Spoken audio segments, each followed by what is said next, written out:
नमस्कार मंडळी, ज्योत्स्नाज किचनमध्ये तुम्हा सर्वांचं स्वागत आहे. आज मी बनवले लाल भोपळ्याचे घारगे, जे खूप छान खुसखुशीत होतात आणि 4-5 दिवस सहज टिकतात. सर्वप्रथम मी भोपळा छान किसून घेतला.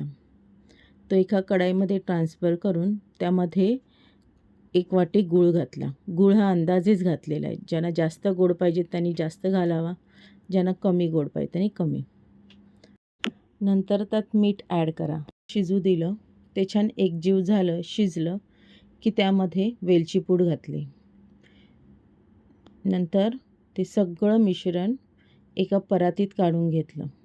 ते थंड झाल्यावर त्यामध्ये थोडी खसखस घातली. नंतर 1 वाटी तांदळाचं पीठ आणि 2 वाटी गव्हाचं पीठ अशा प्रमाणात पीठ त्या मिश्रणात जितकं होईल तितकंच भिजवून घेतलं. त्यात पाणी नाही ॲड करायचं. पीठ छान मळून घ्यायचं. जास्त पातळही नाही जास्त घट्टही नाही. मग तेल लावून ते छान मळून घेतलं. पाहू शकता पीठ अगदी छान मळून झालेलं आहे. नंतर पोलपाटावर एक प्लास्टिकची पिशवी ठेवून त्याला तेल लावून त्यावर मी ते घारगे छान थापून घेतले. नंतर कढईमध्ये तेल तापत ठेवलं.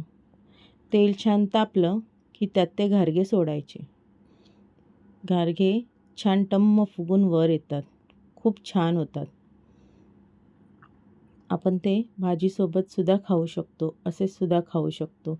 प्रवासात तर अगदी 4-5 दिवस आरामात टिकतात. तुम्हाला माझी रेसिपी आवडल्यास कमेंट करून नक्की सांगा.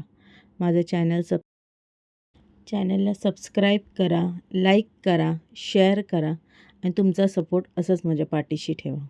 थँक्यू.